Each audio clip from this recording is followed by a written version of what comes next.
Muy buenos días. Hoy vamos a adentrarnos en el corazón mismo de la metafísica occidental para examinar uno de sus instrumentos más potentes y yo diría más refinados, la dialéctica platónica. Es fundamental que la comprendamos bien. No se trata en absoluto de una mera técnica de argumentación. Es mucho más. Es el método filosófico por antonomasia, es el camino riguroso que se propone desvelar la arquitectura inteligible, la estructura fundamental tanto de la realidad como de nuestro propio pensamiento. Verán, la filosofía, al menos en su sentido platónico, siempre nace de una pregunta. Y de una pregunta que es en sí misma radical. Nos exige ir mucho más allá de un simple inventario de los objetos que pueblan nuestro mundo sensible. Nos interroga, y esta es la clave. ¿Existen por debajo de la superficie siempre cambiante de las cosas unas estructuras conceptuales que sean inmutables? Unas ideas, con mayúscula, que sean la condición de posibilidad para que podamos pensar y para que el mundo sea, en definitiva, inteligible? Bueno, pues esta es la gran pregunta que va a articular todo nuestro análisis. Muy bien, pues para abordar esta cuestión con la sistematicidad que desde luego requiere, vamos a seguir un itinerario muy preciso, dividido en 5 etapas. Primero, iniciaremos con la naturaleza misma de la búsqueda filosófica. Después, definiremos qué es exactamente el método dialéctico. En tercer lugar, analizaremos su procedimiento operativo, lo que se conoce como la división.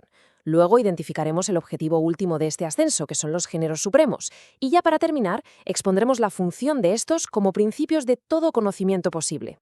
Comencemos, pues, por el principio, por el propósito que anima a toda la filosofía platónica. Miren, la filosofía no se conforma con el conocimiento de los entes particulares, de las, llamémoslas, cosas que nos rodean en nuestra experiencia cotidiana. No, su ambición es de un orden completamente distinto, es de un orden superior. Aspira nada menos que a trascender lo particular para poder alcanzar lo universal. Y aquí, en este punto, reside una distinción que es capital. Yo diría que fundacional para toda la metafísica posterior. Por un lado, tenemos el saber que podemos llamar óntico. Viene del griego ontos, que significa el ente, lo que es. Este saber se pregunta, por ejemplo, por las propiedades de este caballo particular que tengo delante. Es un saber de objetos. Pero luego está el saber ontológico, y este, en cambio, eleva la pregunta al plano del ser mismo. Ya no interroga por el caballo, sino por la estructura conceptual, ser viviente, que permite que algo, cualquier cosa, sea un caballo y no una piedra. La filosofía aspira a este segundo tipo de saber, un conocimiento de las estructuras del ser, no de sus innumerables y perecederas manifestaciones particulares. Muy bien. Y entonces, ¿cuál es la herramienta? ¿Cuál es el órgano del que se dota el filósofo para alcanzar este saber ontológico? Platón lo tiene clarísimo y lo identifica con una sola palabra, dialéctica. Pero, y quiero insistir en esto, para él no se trata de un método más entre otros posibles, no. Es la filosofía misma convertida en un procedimiento riguroso, sistemático, es, en última instancia, el ejercicio mismo de la razón que se examina a sí misma.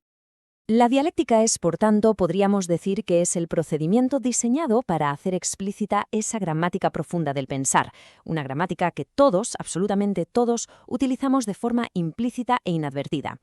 Su finalidad, iluminar el andamiaje lógico, los cimientos sobre los que se erigen no solo nuestro conocimiento del mundo, sino el mundo mismo en cuanto objeto de conocimiento.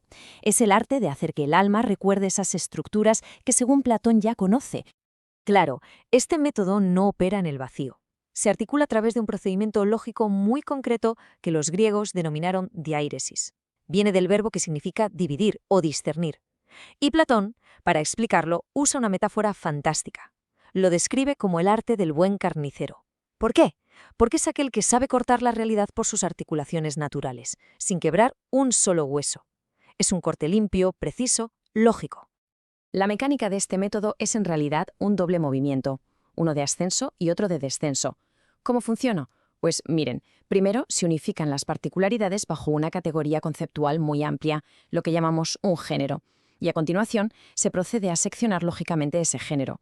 Se van introduciendo diferencias específicas, descendiendo por la jerarquía conceptual hasta que logramos aislar sin ninguna ambigüedad la definición esencial del concepto que estábamos investigando. El ejemplo canónico ilustra perfectamente este poder definitorio. Imaginen que buscamos la esencia de hombre. Partimos del género superior que lo engloba, animal. Acto seguido introducimos la diferencia específica, aquello que lo distingue de todos los demás animales, racional. La conjunción necesaria de género y diferencia nos proporciona la especie, la definición esencial. El hombre es, por definición, el animal racional. Fíjense, esto no es una mera descripción. Es la captura de su esencia inteligible. Ese es el poder de la diaéresis. Ahora bien, es lógico pensar que este proceso de división y unificación no puede prolongarse hasta el infinito. El ascenso dialéctico tiene una meta definida, un punto de llegada. Y ese punto es alcanzar las categorías más fundamentales, las más universales. Esos conceptos irreductibles que funcionan, literalmente, como los cimientos de toda la estructura de lo real. La pregunta, por tanto, se vuelve ineludible, ¿verdad? Si ascendemos por esta gran cadena del ser a través de la jerarquía de los conceptos, ¿qué vamos a hallar en la cúspide? ¿Cuáles son esas ideas primordiales, esos principios no hipotéticos a partir de los cuales todo lo demás se articula y cobra sentido?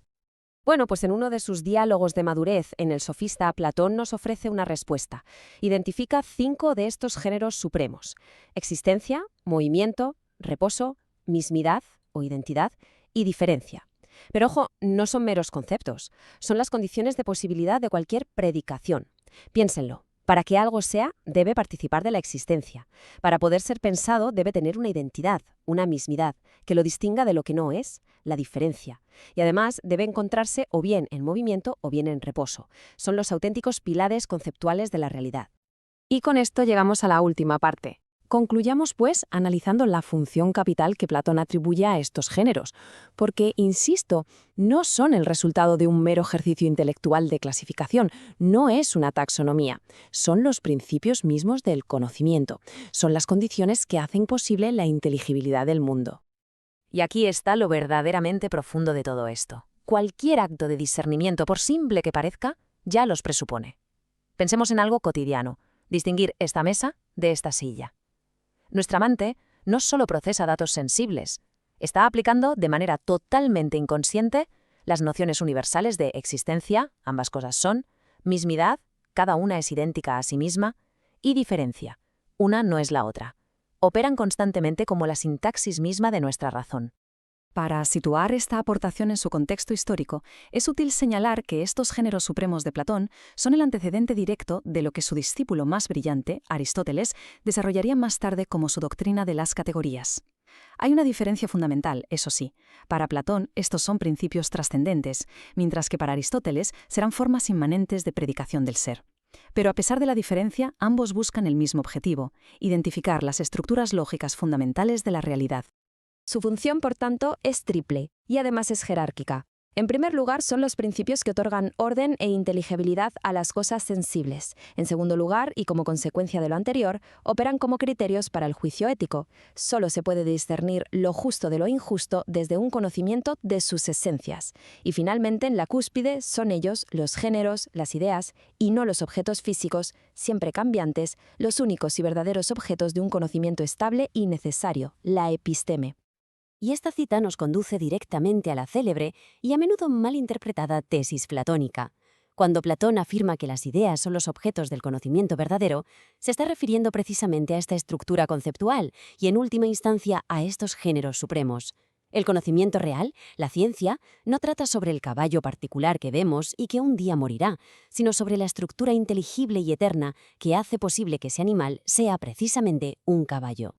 Permítanme concluir con una reflexión que proyecta todas estas ideas hasta nuestro presente.